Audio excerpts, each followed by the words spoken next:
Zero ste chalaniska, ale aj divčence. Dostal sa mi do rúk donate od Ivánušku, môjho ruského priateľa, ktorému za tento ďakujem.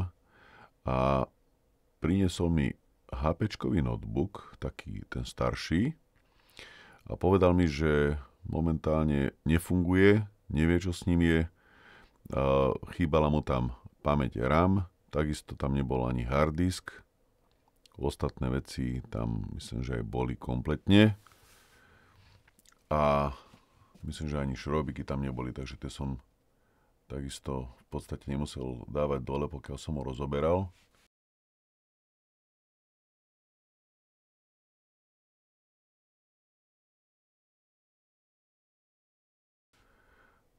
A tuto vidíme, že prvé idem kontrolovať napätie na batérii.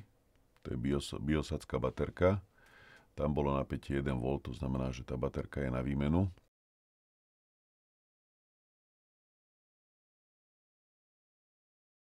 Preskratovanie kontaktov.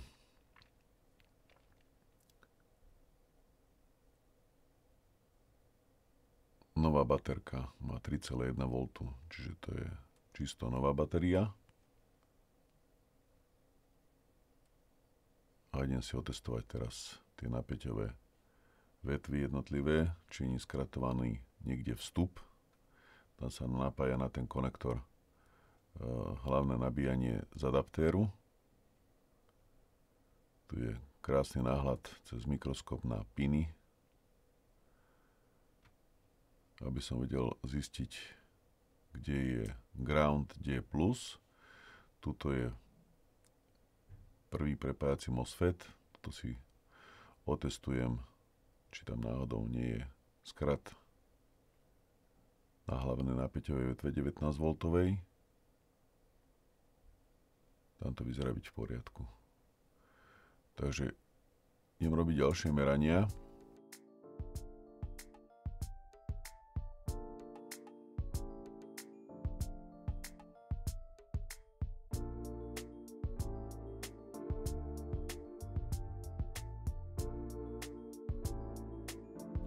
Všetko zatiaľ vychádza, že je v poriadku a neobjavil sa žiadny problém. Meranie na MOSFEToch.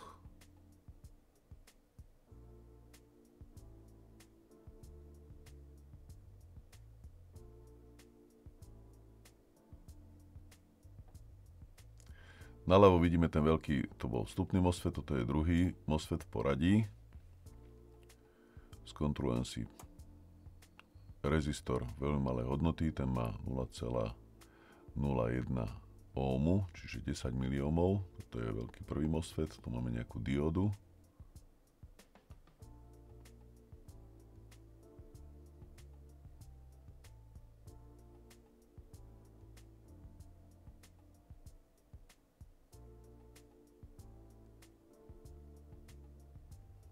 Napojím si hlavný konektor,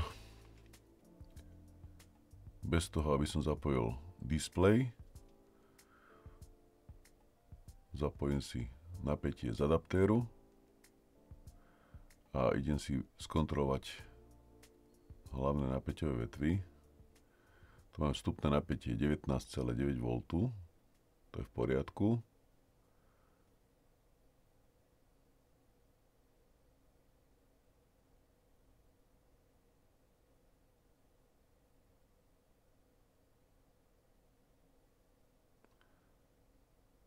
Tu máme štartovací čip, na ktorom idem zmerať, aké napätie tam mám. Má tam nejakých 2,7, 1,2 a nakoniec som tam zmeral 3,3 V, čo je potrebné napájanie pre jeho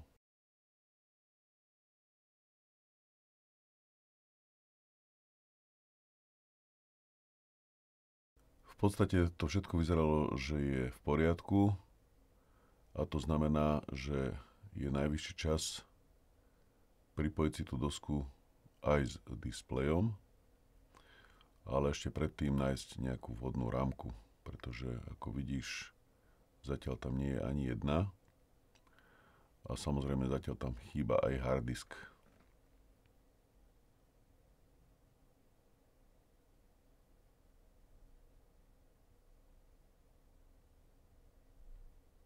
To som našiel nejakú 4 gigovú rámku, čiže o tej som mal informáciu alebo vedomosť, že by mala byť úplne v poriadku.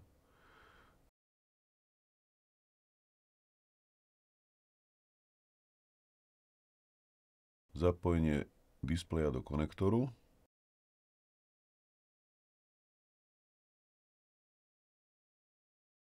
Pripojenie napájacieho konektoru.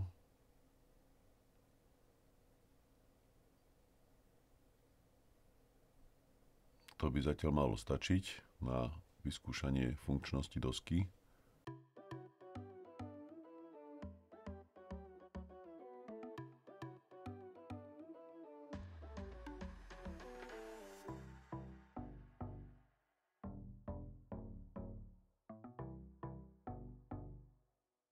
Toto je pripojenie flex káblu z klávesnice, ale nie samotnej klávesnice, ale toho tlačítka, ktoré vidíme na tej klávesnici v ľavom hornom rohu ako spúšťace tlačítko, čo v podstate stačí na to, aby som vedel naštartovať ten počítač, takže zapojím si adaptér a otestujem, či teda doska fachčí. Juchu, máme obraz. Paráda.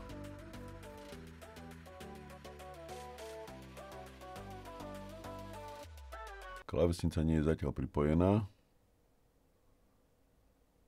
To znamená, že je najvyšší čas pripojiť si harddisk s operačným systémom. Na tomto harddisku konkrétne je operačný systém Windows 10. A otestujem si teda, či ten notebook štartuje aj s operačným systémom a či nabehne všetko tak, ako má.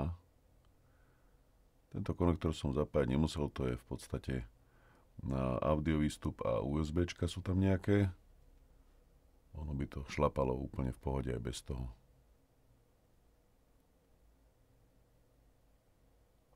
Takže klávesnicovú dosku si znova zapojím. Toto je flex pre zapojenie štartovacieho tlačítka. Ďalej si tam zapojím touchpad.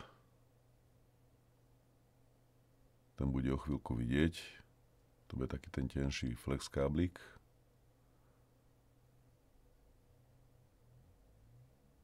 To je on. Môjho srdca šampón. A nakoniec zapojenie samotnej klávesnice. Zapojím si adaptér, keďže tam nemám batériu a prvé spustenie.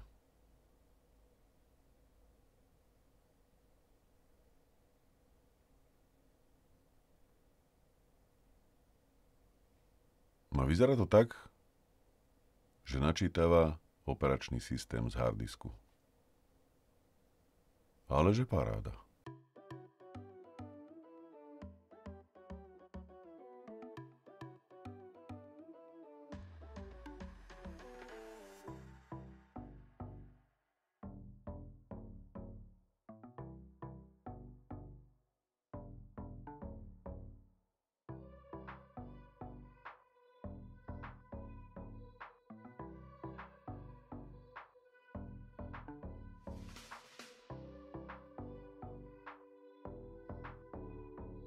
A operačný systém je krásne nabehnutý. Ešte si otestujem, či mám napätie na USBčkách. Prítomných 5V tam mám. Z ľavej strany sú dve USBčka. Podľa všetkého funguje aj jedno, aj druhé. Výborne.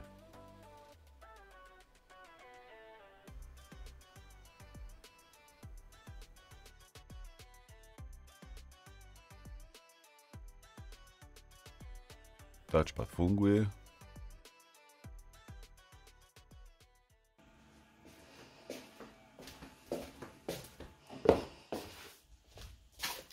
Fero, kde si? To si Feri Serus. OK. Pipo? Pipo, pekný vtáčik. Jak sa máš? Čo, Feri? No dobre, poďme to kúknuť. Nakoniec dopadol počítač tak, že ho normálne používam ako svoj pracovný, ale Nedal som tam Windows. Môžem som zapnúť ešte zásuvku, že?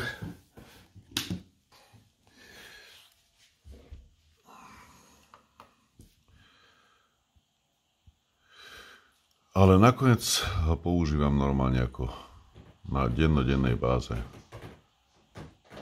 Svoj pracovný počítač. Hodil som tam Linux, konkrétne je to Linux Mint. A takýmto spôsobom tam funguje. Nie je tam to klasické HDDčko, ale dal som tam SSDčko. Tým pádom aj to štartovanie, aj ten operačný systém je, dá sa povedať, velice svížný.